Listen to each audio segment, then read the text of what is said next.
She never belonged in the world of luxury dinners, designer gowns, or candlelit restaurants with city views. Yet here she was, trembling, sitting across from a man whose gaze could silence a room. The kind of man her sister was meant to meet, not her. A poor girl, sent as a replacement, trapped in a blind date that wasn't hers to begin with. She expected rejection, humiliation, maybe even pity, but what she didn't expect was the single dad CEO leaning forward, his voice steady, his eyes refusing to let her leave. Her name was Clara, a girl who had grown up in the quiet corners of life where every dollar stretched thin and every dream was set aside for survival. She was the overlooked daughter, the shadow behind her beautiful, ambitious sister who always drew the attention of suitors and opportunities. While her sister prepared for a dazzling blind date arranged by a wealthy family friend, Clara was left at home to mend old clothes and keep food warm on the stove. But fate has a way of twisting paths. That evening, when her sister refused to attend, claiming she had better prospects waiting, Clara's mother, desperate not to insult the man of influence, insisted Clara go instead. With no choice, she found herself in a borrowed dress, one size too big, her shoes scuffed, her nerves frayed. The restaurant felt like another universe, glittering with chandeliers and filled with people who spoke in low, confident tones. Clara felt out of place, her presence shrinking beneath the weight of judgmental glances. And then, he walked in. Tall, broad-shouldered, dressed in a tailored suit that carried authority. He was not the arrogant, spoiled type she expected.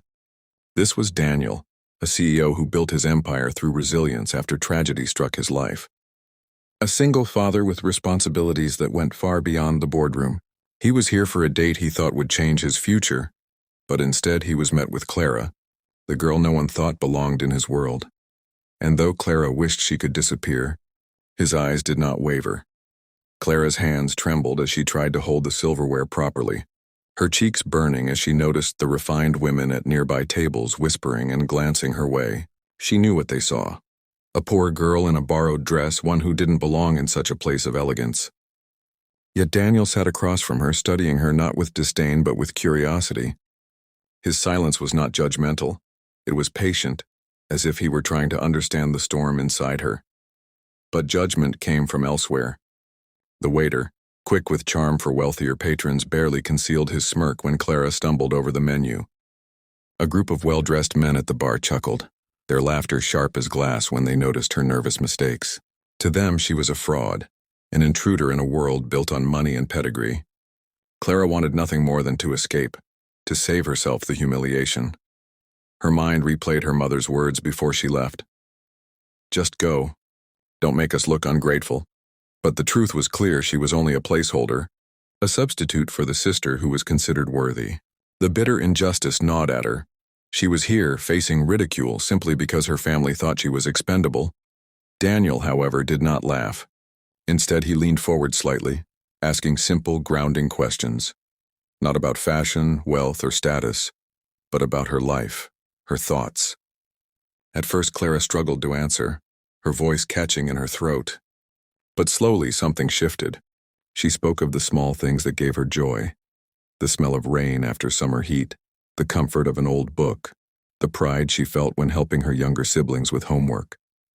Her words were unpolished but real, and Daniel listened with an intensity that silenced the noise around them. Still, Clara could feel the room's eyes on her, the quiet cruelty of a society that equated worth with wealth.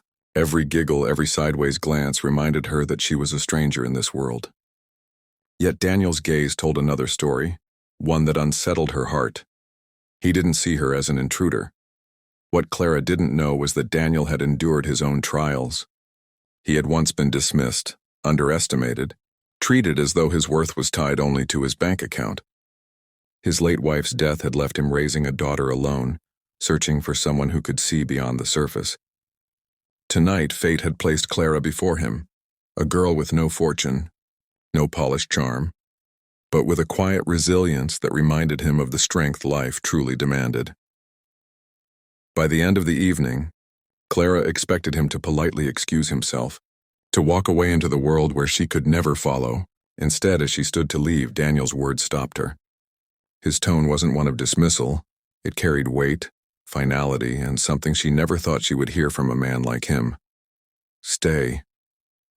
The room had grown quieter by the time Daniel rose from his chair. Clara, frozen in place, thought he was about to end the evening with polite formality, perhaps thanking her before leaving her behind in the shadow of her sister's absence.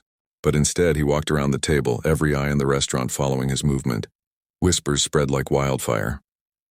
The poor girl in the worn-out dress was being noticed by the man everyone recognized. The single father, the powerful CEO whose name carried weight in every business circle. Clara's heart thudded painfully in her chest. She could almost hear the ridicule building, the cruel laughter preparing to erupt. Then it happened. Daniel reached for her hand. Gasps echoed across the dining hall. The same waiter who had smirked at Clara earlier nearly dropped the tray in his hands. The group of well-dressed men at the bar fell into stunned silence. And Clara wanted to pull her hand away, to protect herself from the avalanche of judgment that was sure to follow. But Daniel's grip was firm, steady, grounding her as though she belonged right where she was. He looked at her with a gaze that spoke louder than words, of recognition, of respect, of something deeper that she didn't dare name. And then, as if to silence the entire room, he did the unthinkable. Daniel introduced her, not as a mistake, not as a substitute, but as his chosen companion for the evening, someone he respected enough to stand beside publicly. The shift was immediate. Where there had been mockery, now there was shock. Where there had been whispers, now there was silence thick enough to hear a heartbeat. Clara's humiliation melted, replaced by something she had long forgotten she was capable of feeling: pride. For the first time that night, the shame was no longer hers. It belonged to the room, to the people who had mocked her without knowing her story. When Clara finally found her voice, she whispered a thank you, but Daniel's expression told her she didn't owe him one. He wasn't rescuing her out of pity. He wasn't performing some grand gesture for attention. He was simply choosing to see her, in a room full of people who refused to look beyond her worn dress and timid smile. Dinner went on, but the atmosphere had shifted entirely. The stares that once burned with judgment now carried unease. Clara noticed the waiter bowing his head, avoiding her gaze. The group of wealthy patrons at the bar kept their voices hushed as though ashamed of their earlier laughter. And for once, she didn't feel small, she felt visible. Later, as the night ended, Daniel walked her out of the restaurant. The cool evening air wrapped around them as they stood by the curb. Clara braced herself for what she thought was inevitable. That this was just one night. A fleeting act of kindness from a man who lived in a world far different from hers. But then Daniel surprised her again. He spoke of resilience, of raising his daughter alone, of knowing what it was to be underestimated. And though he didn't say much about why he had reached for her hand in front of everyone, Clara understood. Sometimes the most powerful statement isn't made with words.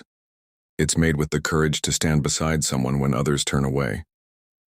In the weeks that followed, Clara's life didn't magically transform. She still worked long shifts. She still wore secondhand dresses. But something inside her had shifted. She no longer looked in the mirror and saw only the poor girl, the unworthy substitute, the shadow of her sister. She saw someone who had been chosen, not because of money, status, or appearance, but because of her quiet strength. And those who had witnessed that night? They too were changed.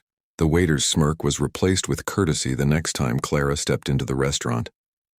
The patrons who once whispered now avoided her eyes, reminded of the shame that comes from judging too quickly. Daniel never sought to humiliate her sister for not showing up. He didn't use Clara's vulnerability for entertainment. Instead, he had taken what could have been the cruelest moment of her life and turned it into a lesson for everyone present. Respect should never be measured by wealth, appearance, or circumstance. This wasn't just Clara's redemption.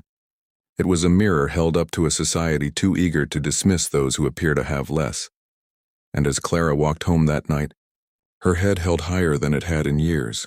She carried with her not just the memory of a single evening, but the reminder that dignity is not given by others. It's claimed in the moments when someone finally chooses to stand beside you. How many times have we all judged someone too quickly, without knowing their story? And what would the world look like if, instead of mocking the vulnerable, we chose to stand beside them?